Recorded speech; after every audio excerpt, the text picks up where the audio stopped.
बचपन की वो धुनें, वो कविताएं जो आज भी जुबान पर चढ़ी हुई हैं। तो चलिए आज उन्हीं जानी पहचानी नर्सरी राइम्स की परतों को जरा खोलते हैं और देखते हैं कि भाई इन सीधी सादी सी लगने वाली कविताओं में आखिर कौन से गहरे सबक छिपे हैं। अरे वाह, ये लाइन सुनते ही बचपन की सारी यादें एकदम से ताज़ा हो जाती हैं, है ना? बिल्ली मौसी की वो कहानी जो बेचारी चूहे पकड़ने निकली थी।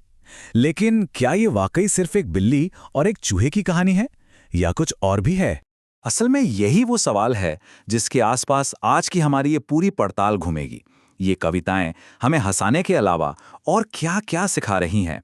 इनके जो किरदार हैं, इनकी कहानियां हैं, उनमें आखिर कौन से संदेश छुपे हुए हैं। ठीक है, तो चलिए इसमें उतरते हैं। सबसे पहले बात करते हैं इन कविताओं की जानवरों वाली दुनिया की। एक ऐसी दुनिया जहां हर किरदार एक खास सबक सिखाता है। देखिए, इन कहानियों में ना एक बहुत ही साफ सामाजिक व्यवस्था दिखती है और इस पूरी व्यवस्था के सेंटर में है एक जानी पहचानी सदियों पुरानी दुश्मनी, शिकारी और शिकार की, यानी बिल्ली और चूहे की। और यहाँ एक बहुत ही दिलचस्प बात है, शिकारी जो है वो अक्सर हार जाता है। बिल्ली मौसी बड़े शान से शिकार पर निकलती है, पर होता क्या है, एक भी चूहा हाथ ना आया और बेचारी नाक कटा के वापस आती है। वहीं दूसरी तरफ वो छोटा सा चूहा, वो केले के छिलके जैसी मामूली चीज से बिल्ली को घिराकर अपनी जीत का जश्न मनाता है। मतलब यहाँ छोटा और चालाक बड़े और ताकतवर पर भारी पड़ जाता है।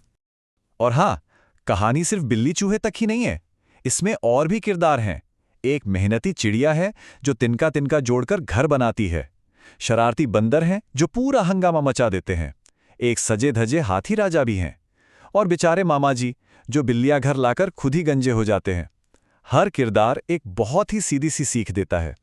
चलिए अब जानवरों की दुनिया से निकलकर इंसानों की दुनिया में आते हैं और देखते हैं कि ये कविताएं हमें कर्म और उसके फल के बारे में क्या सिखाती हैं। और भाई, इसका सबसे अच्छा उदाहरण तो लाला जी ही हैं। लाला जी की कहानी इतनी सीधी है और शायद इसीलिए इतनी असरदार भी। जरा सीक्वेंस देखिए। पहले तो लाला जी ने केला खाया, फिर छिलका सड़क पर फेंक दिया, उसके बाद काला चश्मा लगा के एकदम हीरो की तरह चले। लेकिन ये हीरो वाला अंदाज ज्यादा देर टिक नहीं पाया। वो अपने ही फेंके हुए छिलके पर फिसले और धड़ाम, एक छोटी सी लापरवाही का नतीजा तुरंत वहीं का वहीं मिल गया। और इस पूरी कहानी का सार बस इस एक लाइन में छिपा है। ये सिर्फ गिरने की कहानी नहीं है, बल्कि ये एक नागरिक जिम्मेदारी का बहुत ही सीधा और सरल पाठ है। एक ऐसा सबक जो बचपन में ही मन में बिठा दिया जाता है। अच्छा, अब आते हैं इन कविताओं के सबसे जादुई, सबसे मजेदार हिस्से पर। वो हिस्सा जहां असल दुनिया पीछे छूट जाती है और कल्पना की उड़ान शुरू होती है। और इस उड़ान का जरिया क्या है? एक मामूली सा दिखने वाला टमाटर। देखिए, ये कोई आम टमाटर नहीं है। कविता का आहा टमाटर एक जादुई फल है जिसे जो भी खा ले उसे जबरदस्त शक्तियां मिल जाती हैं।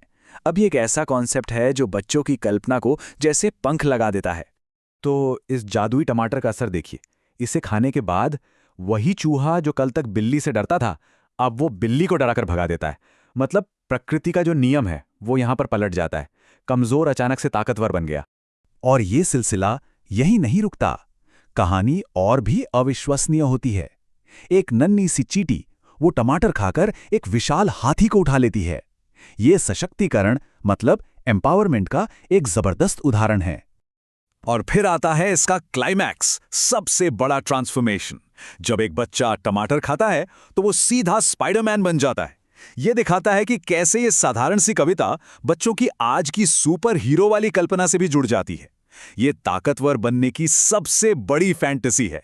तो इन सारी कहानियों, इन किरदारों और जादुई टमाटरों से हमें आखिर सीखने को क्या मिला? चलिए इन सभी सबकों को एक साथ रखकर देखते हैं।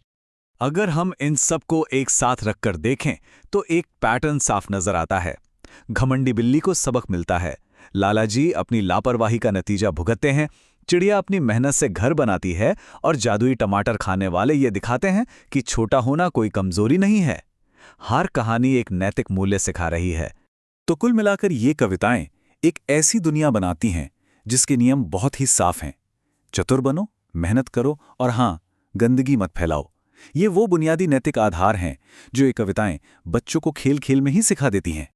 और ये सब कुछ हमें आज के दौर के एक बहुत बड़े सवाल पर लाकर खड़ा कर देता है।